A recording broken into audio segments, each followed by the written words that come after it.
Good morning, ladies and gentlemen.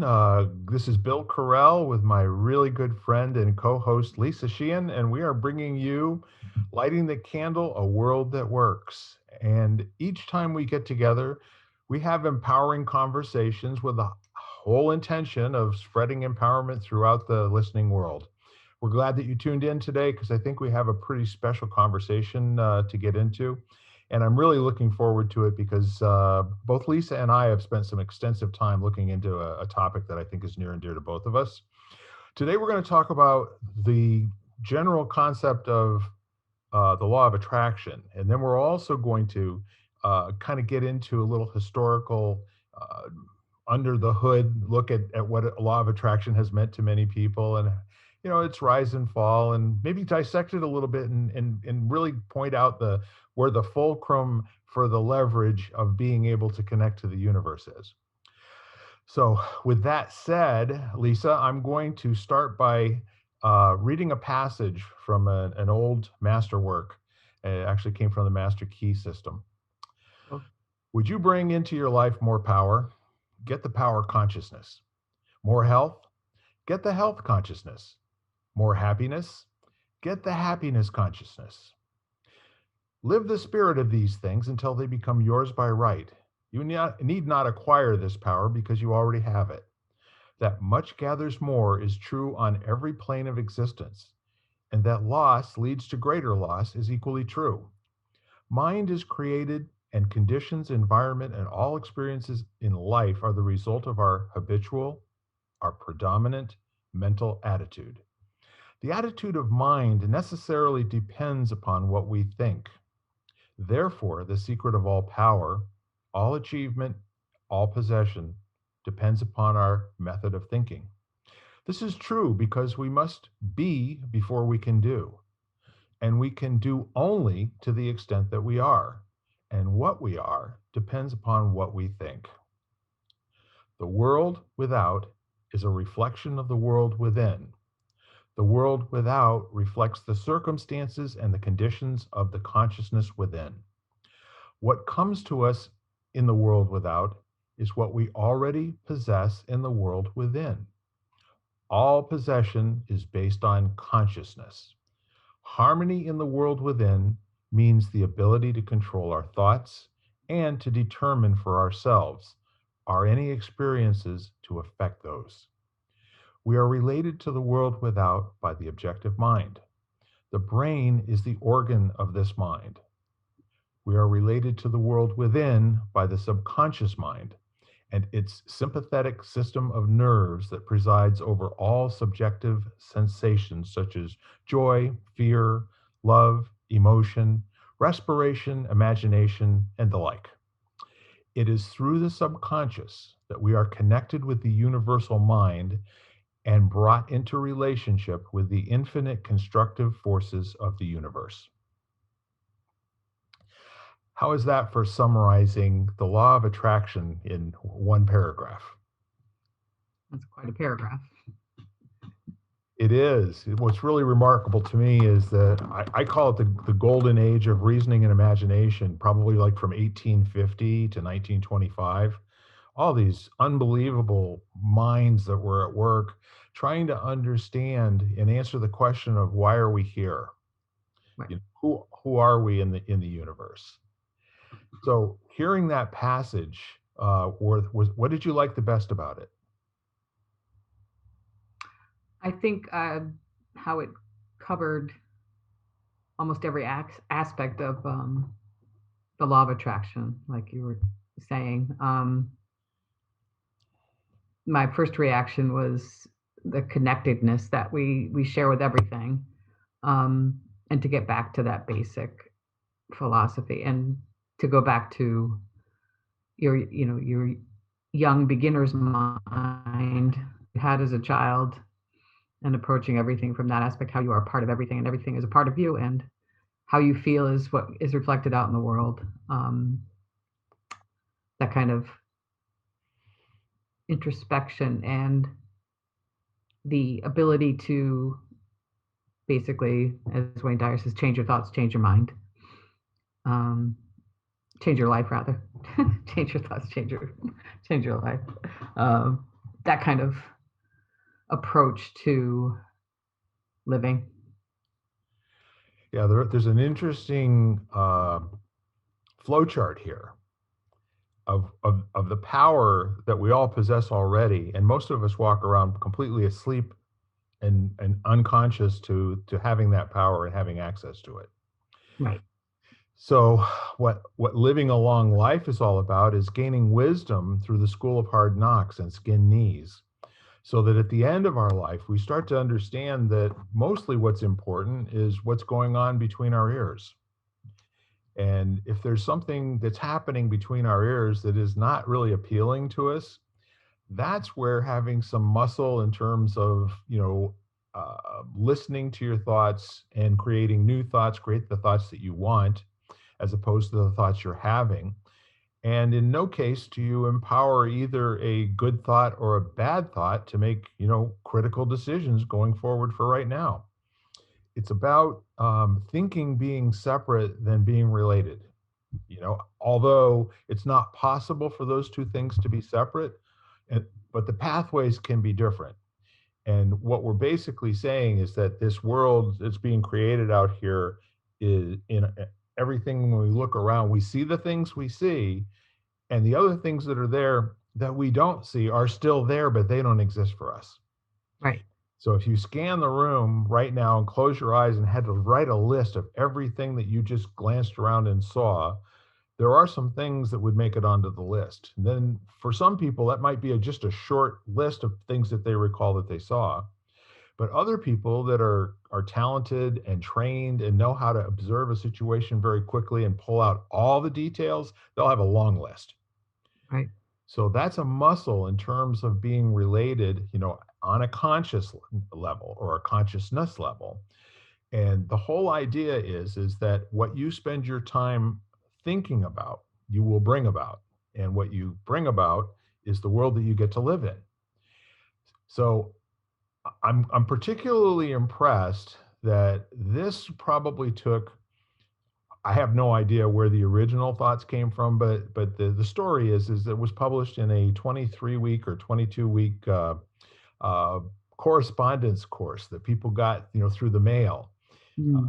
uh, in different questions and different pieces and the rest of it. But the whole idea of inviting people to a conversation of what if the quality of your life is completely related and 100% in lockstep in correspondence to the quality of your thinking. What's Definitely. possible? Right. I mean, it's a subject that obviously has been brought up. At, the book Think and Grow Rich is quite old too, and you could reread that one every day and grasp something different from it to focus on as a good thought. 100%. Yeah, Napoleon Hill, there's a long list of all of these brilliant people who were engaged in a curious question with the rest of humanity, Right. and each of them kind of standing on the shoulders. Those were the times, when great breakthroughs in every area of living, the beginning of flight, all these competitions for physics prizes and all those sorts of things that brought us the Einsteins, and then brought us, thermodynamics, and that brought us brawn and rockets and missiles and the moon and outer space, and it brought us, electric cars. All those things started somewhere, and the thinking and the attraction of more ideas and more energy to whatever it was, and the opportunity to learn and discern. But it's kind of an interesting thing. We know from what psychologists tell us that we have roughly 80,000 thoughts a day.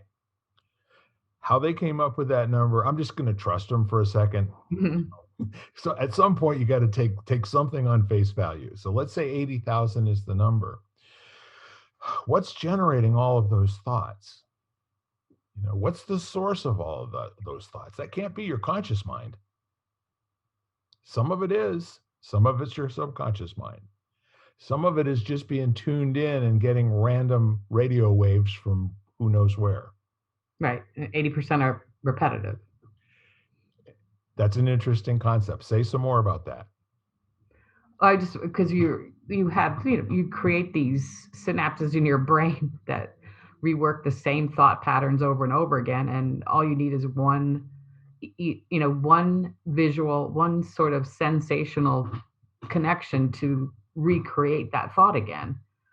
It could be anything. It could be a bump in the road that you remember from yesterday, and all of a sudden that triggers a whole bunch of thoughts about nasty roads. It's just it's Or your mother. You never yeah, know yeah, where yeah. All the of a day. sudden, yeah, everything is related to that lovely pothole. But yeah, I just remember hearing like you get 60 to 80,000 thoughts, and 80% of them are repetitive.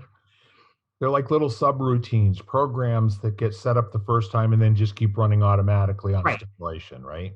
Which is why you should, like you were saying, pay attention to them, because most of them are not positive or beneficial. So they lead you down I could be the queen of negative thoughts. So I know that road really well. And which is why people focus on things like talking to or listening to Abraham Hicks, brilliant sort of law of attraction. They wrote another book called that too. So there's such a power in changing your thinking to be general and positive so that it reflects out and then comes back to you. And even like when you were talking about all the science too, is like those scientists, as brilliant as they were, as the further out they went, the more they realized how the power lies within. All of them did. Einstein, every single one of them got back to what's inside of your imagination is one of your greatest powers.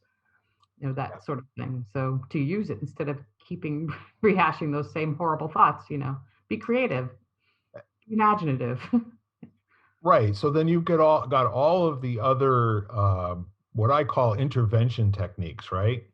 Yep. So like the whole idea of a thought that you have repetitively gives you the life you're actually living. Right.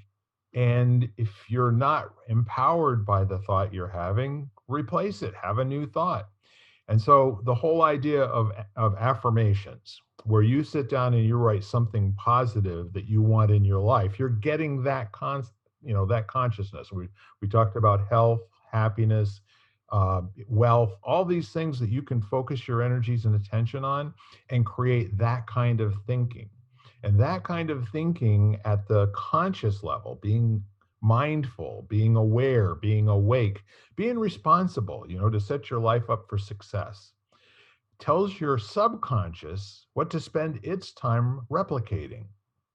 You spend a lot of time hitting a pothole and regretting it for the next 45 minutes to an hour and reliving it over and over for a few days. It's going to take a minute or two to move that out into a deeper in the list of programs that get run, right? Right. But it's an interesting thing that it's the nature of conversation and non substance experience. So, for instance, we carry a vessel, to have our coffee or our water in. Okay, you couldn't really drink a quart of water without having it in something, right? So what we spend our time doing is designing efficient tools to hold the water, and that's really what the conscious thinking process is all about. Our entire life, we're not only building capacities, we're building efficacy. We're building, the ability to do it well and to be able to do it in less time with more efficiency, more accurate reasoning, and going through the motor steps to get to a logical conclusion until all of a sudden it just seems intuitive. The things that we would have to study in 4 or 5 steps when we were younger and just beginning, like riding a bicycle or rhythmic breathing in swimming, or balance, those things that we've talked about many times. Right. Or how about a foreign language? Till all of a sudden you're dreaming in that language, Right. you know? So in terms of thinking about um, the predominant thoughts, and the more you can have those predominant thoughts, it's just a funny relationship with the universe, that your subconscious is able to connect out there with all of that energy. And some people theorize that it has to do with energy wavelengths, that where we're dwelling in our thinking is actually connecting us with and resonating with that energy level somewhere else, and that's what we end up getting most of our feedback from, and most of our feeding from, if you will.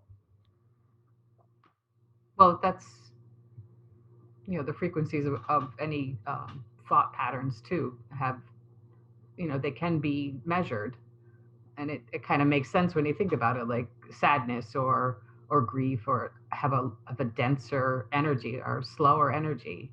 Happiness and joy are at the upper end of the scale, so actually can be measured. So you can everything is energy. If you look at it that way, then when you get caught up in a positive energy, you can almost feel it. You get caught up in a negative energy. I remember listening to somebody. Oh, well, I'm trying to think of. I'll think of who it was, but walking into a room and talking about, like, when you're sitting in a room and somebody walks in and you could tell that the energy in the room changed. If it's a person that's angry or in a bad mood somehow, and all of a sudden the whole room gets sunken into that feeling. But the other way to look at it is then to say, then that means you drop down into that lower energy too. So you have the ability and almost sometimes the responsibility to stay up at a higher level of energy, a more positive level of energy, so that you don't fall into that. You have that capability too. Everybody does. And Yes. I don't think people are aware of that. So you get drawn into a negative energy, or you can get drawn into a positive energy, but you have the ability to go between the two at on your own whim, your own desire. Yes. Yeah, so what's really interesting about the whole idea is having um, a world without that is based on consciousness allows you to decide whether or not to receive those particular Hmm. frequencies at a thoughtful level or reject them. Right. So, in many cases, you walk into a situation where you're really not feeling all that comfortable, and you look around, it doesn't look like anybody else is. Instead of buying into it and looking for the source of the problem, what you can do is you can say, okay, that's cool. What's up with that? You know, let, Right. let's pay attention here. What is going on around here? Let's see if we can play with this a little bit. Let's see if we can Mhm. have a little fun with it. You ever notice that that's kind of how things shift quickly from that feeling of downness? Someone generates a different level of energy and vibe, and now Right. all of a sudden it kind of breaks the silence and everybody laughs at the same time. Maybe a nervous laugh at first, but then it kind of, somebody says a funny comment, and then now the whole room is back to, chattering with each other again. Right. People experience it every day, like just being nice to somebody, in a checkout line, how it changes the whole mood of the area, even the whole store sometimes. But and you probably don't even notice it. You give a smile, or you don't get mad, or you pay for the person in front of you, or that kind of thing, and then all of a sudden, or you just crack a joke, maybe anything that to lighten the mood, and then but people do it all the time. They just don't realize how they've changed the energy of their surrounding area. It's a remarkable thing to get into that thinking space. And I've been in several different year-long training programs that we're all about playing with that. We're all about disappearing clouds or changing a rainy day into a sunny day. Right. So can you imagine the audacity of sitting there and I'm going to disappear that cloud, and it doesn't work at first. It's kind of like when you press the return button on your computer and nothing happens, but you have to stay there and you have to keep looking at your screen, and then something happens and a little circular thing comes up, and oh yeah, so I know that there's something going on over there. Well, it's kind of the same thing. I would invite all of you, the next time you're sitting out in the park or just out in your backyard, just focus your energy and attention on a very small cloud And then decide that that little cloud needs to be freed, and allow that energy to go back into the universe in a different form, and then watch what happens and where it recreates itself somewhere else in your field of view. It's kind of an interesting thing to do. I do that all the time, but I have this. I take on the accepting feeling of whether that cloud's there or not. It has no bearing on how I am, and because I have, it's my own philosophy, but because I have that philosophy, then the cloud goes away if I don't want it there. Well, and the other thing is that you can appreciate it out of existence too. I Yes. mean, your your intention and the philosophical way that you consciously guide your own thinking when you can, because we're all subject to, like we said before, some sort of visual or sensual, tactile response, sort of triggering of something happening. Right. And then at a very young and low level, and an untrained level, the trigger is going to it's going to generate some sort of an emotional response that's not identified, and there'll be an immediate action, and then there'll be a consequence for that action, sometimes good, sometimes not so good. However, if you take a moment and examine and break down that emotional step, there's often time to interrupt before you act, from the triggering to the having the emotional reaction, to the action where there's no thinking going into it. And you have to go back and clean up messes frequently in your life. There is this thing that you can do called, when I have this thought pattern, I'm going to introduce this other thought pattern. And again, that's an affirmation. This is you bringing something into your life. You want, you know, more health, get the health consciousness. You want more happiness, get the happiness consciousness. If you build it, it will come. I was just watching. He's a not law of attraction. He's a present mind kind of expert, Leonard Jacobson, and he was talking just like to simply go. If you notice yourself judging, you just go judging and stop it. I can't remember which comedian was really good at that. Might have been Joan Rivers or somebody of that ilk, but you know, but really, I mean, life is all about. Speaking of Joan Rivers, can we talk? Right. There is no is out there, and I love that be, do, have relationship to things. It's kind of a mishmash, and they don't always happen in exactly the same way. It's more like a stew, where if you have to be something before you can do it, and then you have to do it before you can have it. So that gets translated into act as if, fake it till you make it, be the person you dream to be, and then live into that. A lot of different philosophical ways to language the same thing, where manifestation is at a very high level of practice.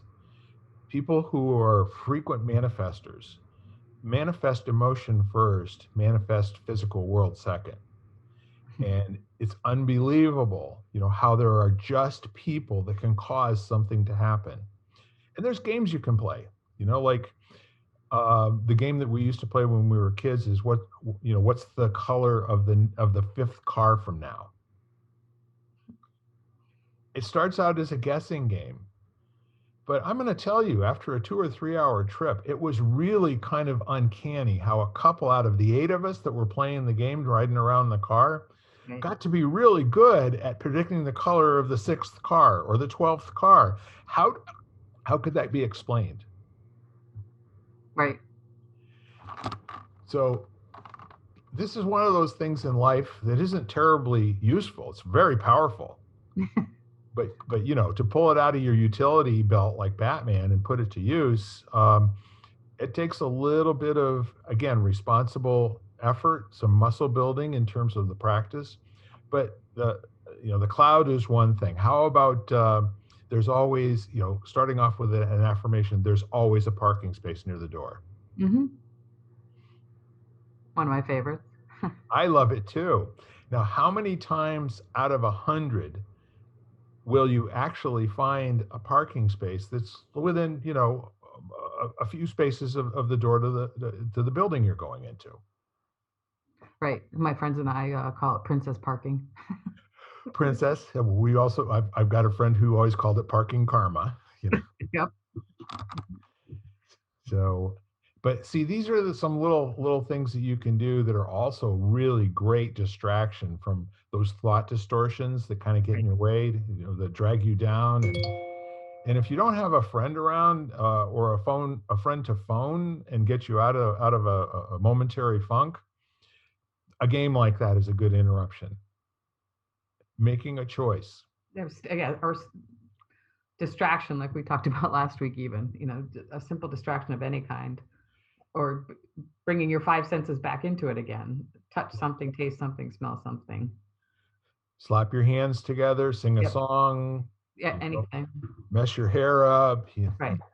Change the thought pattern. And I was on a workshop with Sonia Choquette, and she was talking about the the mind and the ego, actually, and how we need to put it in perspective. And her idea is to treat it like your favorite dog, create a breed that you like and name it, but that you should train it like you would train a dog. It doesn't rule your life, because you would never let a dog rule your life. It should be like your personality, and then you train it to do what you want, which I thought was a great little exercise, because you that gets your ego out of the way so that your subconscious can have more fun. And did you do it? I have not yet, because I can't think of the breed. That's kind of funny. I name everything, so you think it would be easy for me, but I haven't had it hasn't come to me yet. I'm Yeah, very picky about that too. absolutely. But I like the idea, to that's not Does anthropomorphizing. something come to mind to you instantly for you? Yeah. Oh, a dog, a breed, and a name? Oh yeah, for me, I'm going to tell you what, it's probably going to be an Irish setter. Oh my God, I haven't heard. Yeah. Irish setters are probably among the most beautiful stupid dogs in the entire world. Have you seen any lately? I have not. I know, because my friend had when we were growing up, and I saw her recently, and I said I have not seen an Irish setter in forever. They're a tough dog, to have, in a normal house size, because they're so big Right. and they shed. I mean, they have very long hair. They're absolutely gorgeous and beautiful and all the rest of that. And my dad had one, whose name was Casey, and he Mhm. lived down on Union Street in Norwich, probably about, I don't know, a block and a half from, from the Norwich Cathedral, and another block and a half from the police station down at the bottom of the street. And he was constantly going, to the pound, bailing Casey out, because Casey was, just this big, strong, stupid dog that would Yeah. run away, like, every time it got the chance. So, but why would I be a setter? Because of the challenge of training it. I mean, why Yep. be a Cocker Spaniel, which those dogs are, or a Border Collie or something of that nature, that all they want to do is make you happy, right? Yeah. That would I, be cool. I like that. And there's lots of really cool songs that can go along with it. My daughter and son-in-law and grandchildren brought their dog, to our home this summer for 5 or 6 weeks while they were here. And Zelda was this beautiful, wonderful trained dog that weighs about 70 pounds, and she just would not stay off my lap. Or in my chair. There was just something about, I don't know if it was how I smelled, or the Right. energy or whatever, but she just decided she was always going to be around me. And so we had this little saying, of she's a happy dog, she's a happy dog, she's a happy dog. And she was, man. Whenever she was in the room, those eyes would get big and bright, and just look at us, and the tail would be wagging like crazy, and Yeah. back end going back and forth. And then we say sit, and she would immediately sit. Unbelievable. So yeah, the Irish setter, once you win the battle of the wills, and you actually get its attention enough time to teach it how to do behaviors, very rewarding. And thus it could be with you and your ego too, right? Yeah, I probably would go with, I would steal a very famous name of an Irish setter, Big Red. There you go. Did you ever, you remember that movie when you were a kid? No, I don't. I mean, it sounds familiar now that you say it, but I don't. It's not a. I don't think I ever watched it, or no. So here we are, and then you can play with that whole metaphor. And if it weren't a dog, what animal would you, take your thought and turn it into that type of a being? Yeah, as long as it's trainable. So you don't want to go wild. So, are you in a position where you can give us a corny report this week? Which what? Corny report. Oh, he's so big. Has he grown a lot in the last week? Yeah, well, yeah, because I guess they kind of like there's two leaves and then a new leaf comes up in the middle. Yep. So the new leaf, that was just a baby last week, and now I don't know what they do after that, but I mean, he's this tall, he's a foot tall. That's cool. Yeah, and the center leaf is gaining. So I don't know. I think they drop off. The bottom leaves drop off eventually, and stronger leaves take their place. But we'll see. So, are you currently in the course of turning your thought into a dog, or your idea into a dog and training it? That actually is that course. Yes, it's current, and it's connecting with your spirit guides is actually what the course is, and the co-presenter is Mike Dooley. I don't know if you know him, but he offers these wonderful snippets called Notes from the Universe. Yes. You answer a couple little questions and you get these brilliant little blurbs I think it's every day, or every other day. And they're uplifting and very much, they're well written too. Yeah. Anybody can sign up for them. So Notes from the Universe, I would recommend with Mike Dooley. It sounds like a service that I subscribed to back in the 90s, where I would on America Online. There was Maybe. I don't know. I forget when he started. He started like with T-shirts, like something simple, and then it went crazy. And then he'd been writing these things forever, never realizing it could turn into like a lucrative business. what these were these were bedtime contemplations. These were little snippets, as you're mentioning, maybe a little bit different, but they were intended to allow your mind to quiet down. It would be a moment of thoughtfulness. And in some cases, it would be dwelling on your favorite thing to be thankful from today.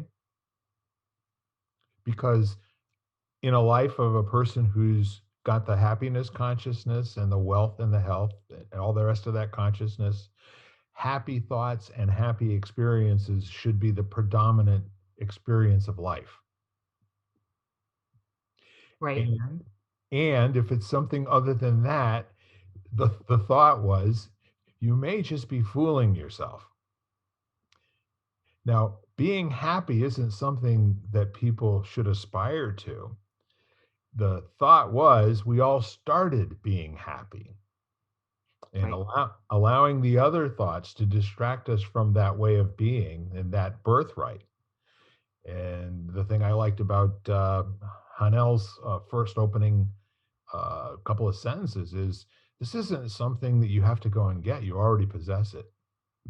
You have gold that is buried in your basement. You have to first go look for it.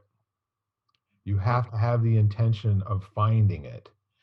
And if you're really searching for it from the standpoint of the exploration, like a quest of mastery, then the gold is limitless. And the gold has absolutely no chance of ever running out in your lifetime. So those kinds of thoughts that essentially, instead of getting a cookie, you get a cookie factory Right. from now on, right? Can I share one of my favorite notes from the universe? I hope you will. It gives you an idea of what they're like, and it always, of course, includes your name once you sign up. There's a name for the magic, Lisa, which transforms lives, connects dots, moves mountains, and orchestrates coincidences that shock and astound. Imagination. And there's a name for all that stops you in your tracks, stirs fear, spins wheels, and leaves you wondering, hey, what's up with that? Imagination. Careful where you point that thing. The universe. That's my kind of contemplation. I love it. Right. From the good So, book of yeah. Hey, What's Up with That? Right. Right. Exactly. And like, whether you think you can or you think you can't, you're right. Henry Like Ford. Yeah. And he philosophy. probably stole it from Aristotle or, Right. probably an old, Exactly. it's all old dead guys. What can I say, Unless you're quoting, Maria or Teresa or one of the famous saints. Now, I was raised Catholic. I don't know about you, but Yep. I was an altar boy from the time I was 7.5, right after my first communion, as a matter of fact. And I did that for about 4 years. And I was always amazed and astounded, by the quotes in the catechism of Hmm. all of these saints. And even in those days, I mean, we're talking early 1960s, and I'd never heard of Mother Teresa. But as I grew up later on in life, I recognized many of the quotes that I heard and saw attributed to her in books and then also on the internet. Well, that's what, I used to listen to that in sermons on Sunday mornings. Right. So Father Miller was tapped into Mother Teresa somehow. I wonder if they read the same books. Well, that's a good priest then. Absolutely. More modern version. Well, he was an interesting guy. Father Miller was he was an Irish Catholic, real thick Irish Oh, wow. Boston accent. Yes, and you know, uh, a green was green, yellow was yellow, and red was red, right? And quite frankly, the things that were most refreshing were his ability to stand in a conversation and never change his point of view. Hmm. And that was probably the way most people were trained, because I'm guessing he was born in the late 20s to early 30s. Right. And he just he had to be the embodiment of the Catholic Church in any conversation that he was in. So we're talking about getting a consciousness. And so the quotes would always be, well, our Lord tells us, and the Pope tells us, and Pope Pius, whatever, the 12th, or the quotes would just come out of nowhere. Now he could have been making them up. That's always a possibility, because there was no way to fact check a conversation back in Um, 1963. no. But we're talking about segueing and synapses firing and the thoughts coming in. And it's remarkable how the predominant conscious thought can actually cover all the other, the subroutine thoughts that are all firing and going on in the background, especially while you're talking. Have you ever noticed that? It's fairly difficult to hold two ideas at the same time. Well, I think because I remember reading recently that people love to say they multitask, and while you can consider like breathing, of course you can breathe and do everything, things like that, like things that have become, you don't have to consciously be aware that you're doing them anymore. But otherwise, there's really no such thing as multitasking, which one person has said. You can only do a singular thing. You might think you're multitasking, but Yes. Yeah. So Einstein had his own. The quote that I like that he had to say was, "In the universe, Only one thing can occupy a space at a time. Right. And that includes a thought. A thought is a thing. Right. So the neat part of it is another, kind of a mind picture is how many pieces of thread can you put through the eye of a needle? And if you consider um, what science has taught us, not only can only one thing occupy a space at a time, it almost turns out that the best way to do something is to begin a task and complete that whole unit before starting the next unit. The whole. Right. And it's easily applicable during the day. I mean, I know I have to do that at work. It's on the computer all the time, but it's a tedious and exact. So you have to do one at a time. Otherwise you lose them all. So what I wonder is, I've been dwelling a lot in all of these repetitive things that are required in order to get to a level of mastery. Like, for instance, when we were talking about being an athlete last week, how many thousand push-ups, jumping jacks, sit-ups, squat thrusts, and that sort of thing does it take until your body is resilient enough to recover quickly if you're like Ken and you fall off a bike? Right. And so the same thing is it's like it's a new way to relate to children, going to school and failing at their homework. Mastering the mundane. There is absolutely nothing that's exciting about doing homework unless you happen to be one of those really fortunate kids that just loves to do homework, right? I know a few of them. It wasn't me. And there's a reward for doing, for me, the reward was better grades. And Yes. And the whole idea of memorization. Such a difficult conversation and a concept for the young children to grasp. Memorizing first, sounds, then letters, then colors, then images of what is this? It's a bear. What is this? It's a dog. I miss that. right. I was just trying to think of, like, at what point is that, is that really a good way to teach? It has to be at the beginning, right? Or, memorizing things is part of life. So, but, our basic school structure, is that the way that people should be forced to learn? Because I depended on good grades, and I, which actually makes you dependent on people's reactions, you know, Yes. getting that feedback, getting that. So Yeah, the judging and the whole reality of somebody else looking at your work and they have a teacher's key from the back of the book. you know. right, but I mean that we digress. Well, the main thing is to relate to the law of attraction, because there is a mundane set of practices that require that you do certain things periodically in order to get muscle with them. Right. And one of them that I think is really it's made a huge difference in my life. That is taking no more than 5 minutes, a couple, 3 times a day, or more than that if I think of it, of just quieting my mind and meditating. And I will do it several different ways. I will contemplate my grandchildren.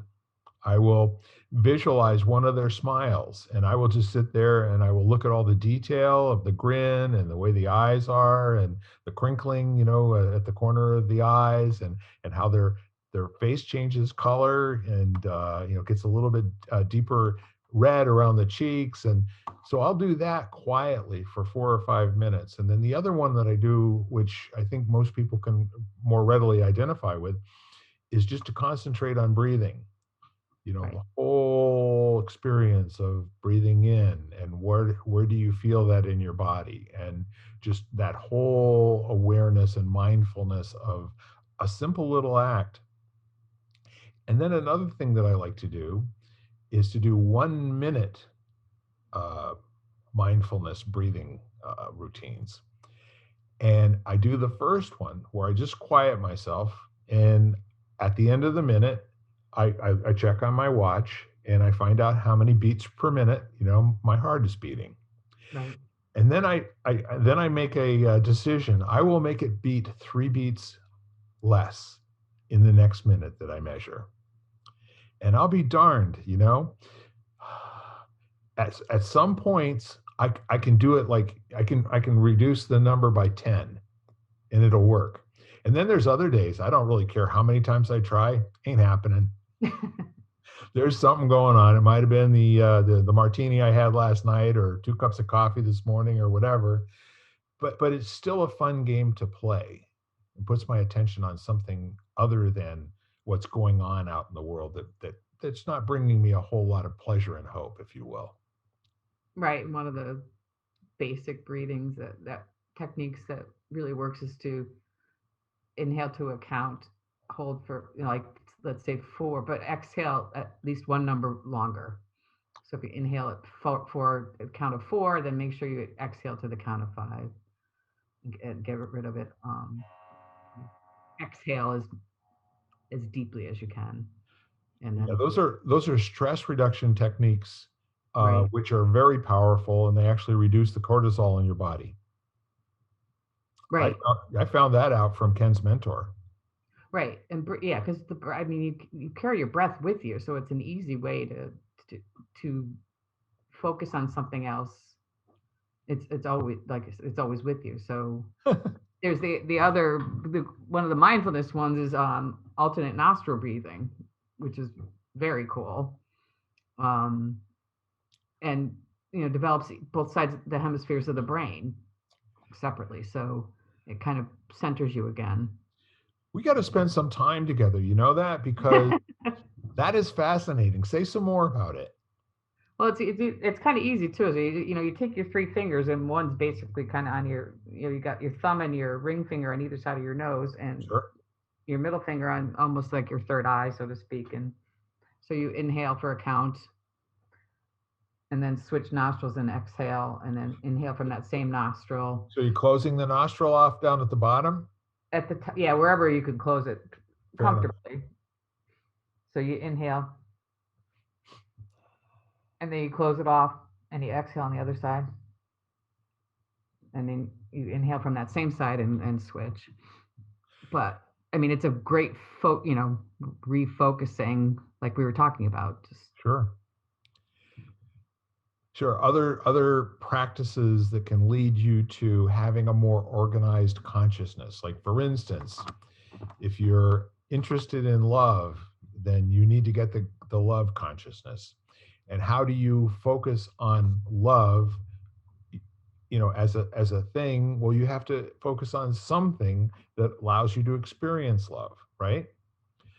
And when you're capable of doing that very quickly, all the power of these choices, as Hanel said, in 1916 or whenever he said it first, when you can control your thinking, then the world comes to you, through your subconscious.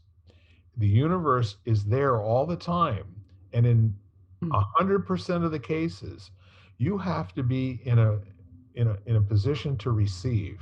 You have to be able to hear, listen, and receive.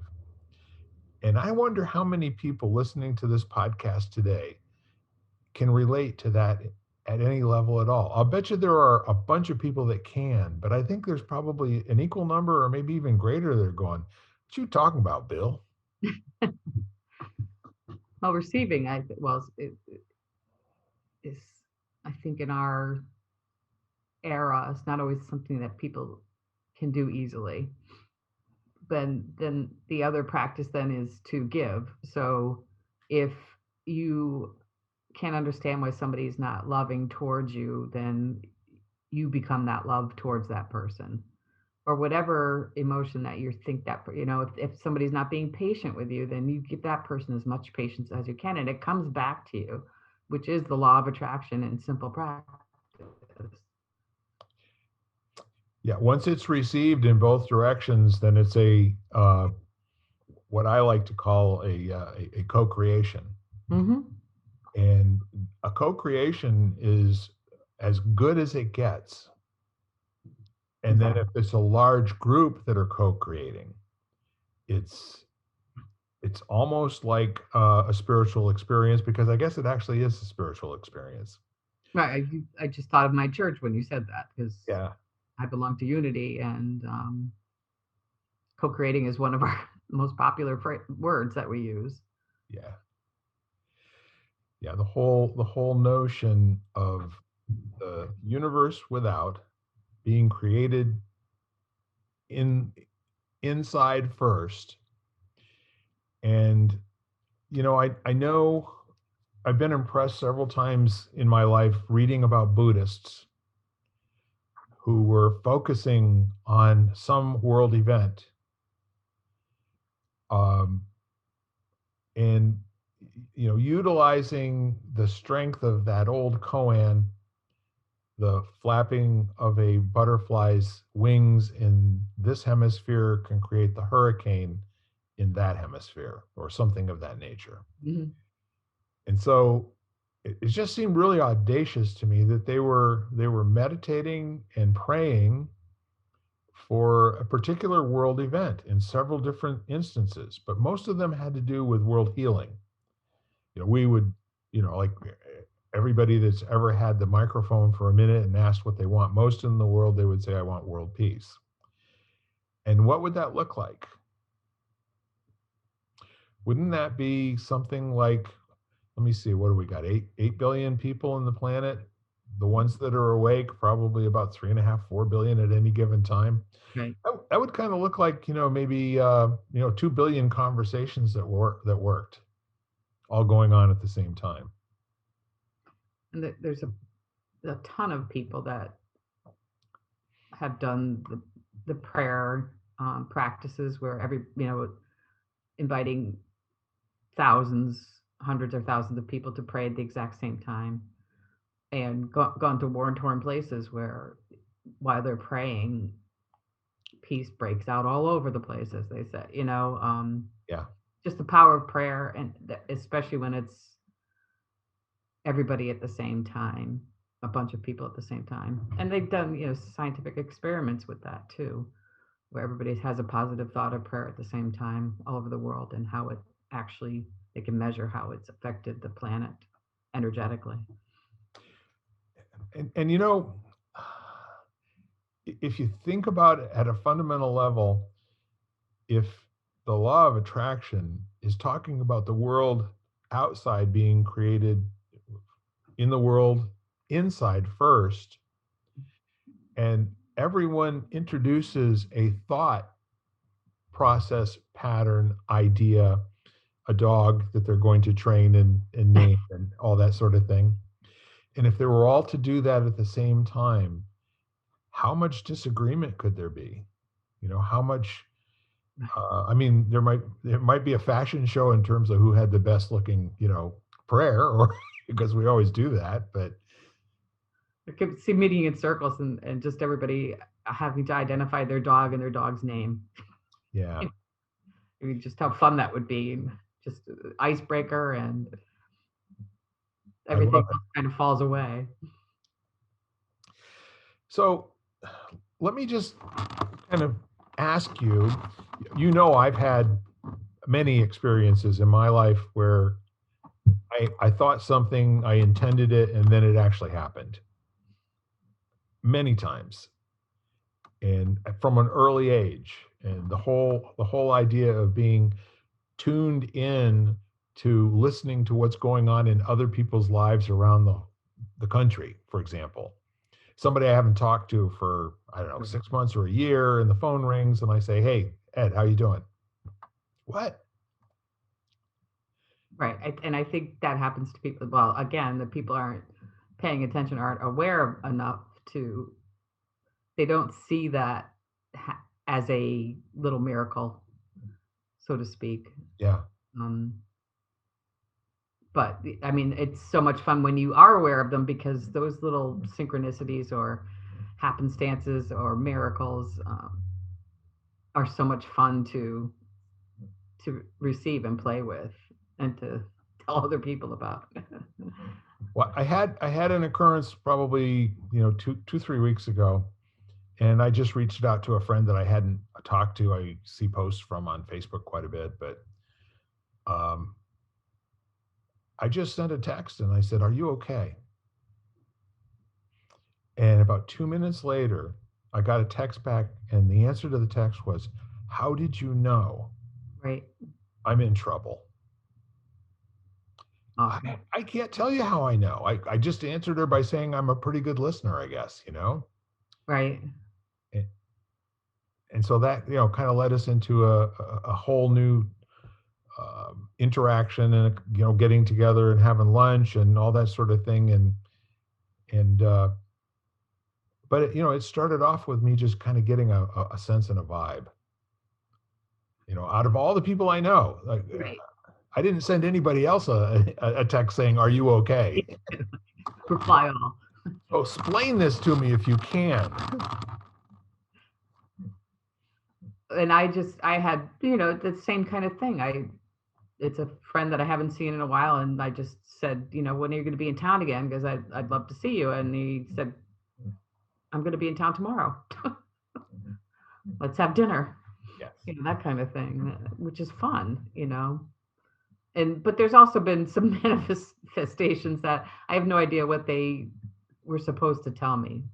To this day, I kept um, I had adored this background of a workshop I was attending online, and it was this very pretty drawing of a man and a woman in an embrace. And I said, I wonder if that's a real thing. And then randomly went to a store, and I saw a poster of this same image, and I went, oh, it's real, but I still don't know. So I bought the poster, but I don't know who it is. Next day I go to IKEA, and there's a whole display of this artist's work, and now I know the name of the artist, and I see the image that I love again. I go home from the store and I open up my sister's computer, and there's that image on her screen. And I'm going, why is this happening? What, it's following me everywhere. And it was actually the Google drawing of the day, because it was would have been the artist's 100th birthday. Oh my goodness. Right. And it was like, I mean, I have the image on several things now, and it's called The Kiss. And it's by his name is Klimt. He's a Swedish artist. But I still don't, I'm intrigued by what that is supposed to bring to me or mean to me. Yeah. So if we can kind of wrap this up, we as we usually do, have some pretty, shall we say, esoteric academic conversations from time to time. Ones that are great for bending your mind a little bit and creating a different thought process. But let's just see if we can like draw a comparison between the teachings of the Master Key system 100 years ago. And we have done very little. I mean, if we were going into Central Park right now, we stuck our big toe into Central Park with what I read this morning. It's a lifetime of study here that's possible. Right. But let's see if we can just draw a kind of a quick map between this philosophy and the utility of it, okay? So once you've decided that the mind is created and the conditions, environment, and all experiences in life are the result of our habitual and our predominant mental attitude, we can then say with certainty, I say, that the attitude of the mind is necessarily dependent upon what we think. Therefore, the secret of all power, all achievement, and all possession depends upon our method of thinking. And this is true because we must be before we can do, and we can only do to the extent that we are. And what we are depends on what we think. So, in the practical world, this has everything to do with practices like goal setting and vision boards. And this is where you take one of those ideas, and a vision board is creating a puppy in a visual. And it allows you to do two things. It allows you to go back and re-experience and to trigger those positive thoughts Right. When you look at this creation and work of art and the things that are there, and it also allows you to update it as time goes on. If there's something that more clearly speaks to an intention and a goal, and you can put that in your vision board. Goals do the same thing. They're handwritten. A lot of people do them over and over every day, or at least once a week. I really think that any thought or intention that is truly coming from a desire or a want that's good for you and good for everybody else, you know, I think, the constant review of that allows you to be that person that is the person receiving whatever the goal delivers. And my evidence for that is not the Harvard study or anything else of that nature. It's just that there were some things along the way that my thought distortions would tell me I can never have that. I'll Right. never do that. That's not something, that's for me, or those kinds of things. And then you fill in the blank. So I got audacious, especially back in the 1990s when I was building my business up in the first place. I sat down and I said, within the next 2 years, I'm going to go on 3 cruises. And I'd never been on a cruise in my entire life. Right. I didn't have any money to go on a cruise. Okay, before that, I will own a a Mercedes Roadster, a Mhm. 560 SL. Okay, whatever it is. These were the physical toys that go along with the sense of accomplishment and achievement that every small business owner wants to have along the way. I think these days is a Porsche Cayenne, for most people, but back then, these are the ones that come after you've got your mortgage paid and the kids' education fund started and all those sort of things in a small business. And what I would do is I would set a time frame, 2 years, 3 years, 5 years. And the silly part of it was, doggone it, if they didn't all just kind of get up and be satisfied within the first 6 months to a year. They all came true. I know. Yeah, it was like a point and shoot sort of thing. So Yep.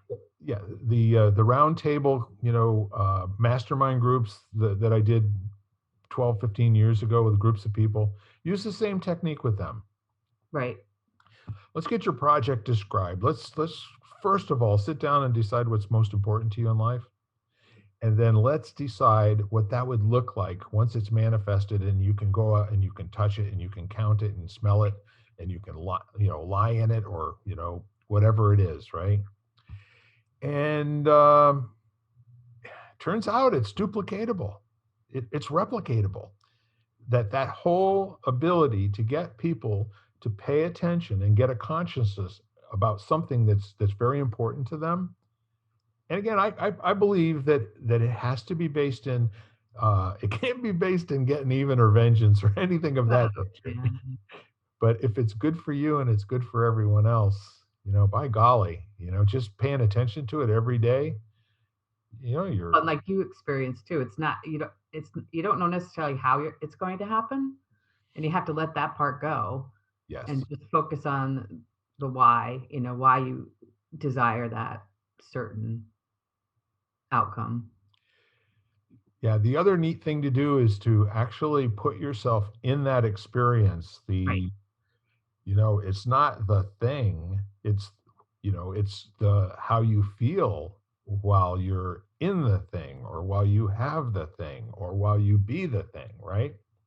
Right. The stronger that identification is, and the more you can actually feel that throughout your body and that state of mind that you're in. I don't know. I do think that the energy places things in your life that you ask for. Right. Exactly. Anyhow, we've had another great conversation. I really truly love our one-on-ones, and as much as I love the group ones as well, because we're all very interesting people with interesting thoughts. Right. So, anything else to kind of wrap it up today? I'll just leave you with Mike Dooley's registered quote, which is thoughts become things, choose the good ones. I like that. I like that. I heard it a little bit different. from Werner Erhard. Oh yeah, I'm sure there's versions of it, Yeah, go ahead. What's his version? I will give you the two things that I actually heard and watched on a recording. He said, in the universe, there are only two things, and one is nothing, and the other is bullshit. And then he said, since it's all bullshit, choose the bullshit that empowers you. Right. Choose the bullshit you like. Exactly. If you're going to have it, you might as well be in love with the bullshit you get, right? Now that's a technical term. Yeah, right. Probably won't be hearing that one at church very often, unless there's a really good use for the technical term. Anyhow, well, thank you again, my friend Lisa, and thank you all for giving us a listen today. And please let us know what you think and how things are going for you. If there's a topic you'd like us to bat around for a little while, we'd love to do it. But in the meantime, keep lighting the candle in a world that works in your own life. Bye-bye, y'all. This is Eric Lopkin from the Exvadio Podcast Network. And if you enjoyed this exploration of the law of attraction, join us for part 2 on the Success Showcase, where Chip Januszewski and I continue the exploration and go more into what the law of attraction can do for you. You've been listening to Lighting the Candle, a world that works, part of the Exvadio Podcast Network. You can catch us each week, as well as the rest of the network, at exvadio.com/podcasts, as well as the Apple Podcasts app, Google Podcasts, Spotify, iHeartRadio, Stitcher, Audible, Amazon Music, and wherever you find podcasts.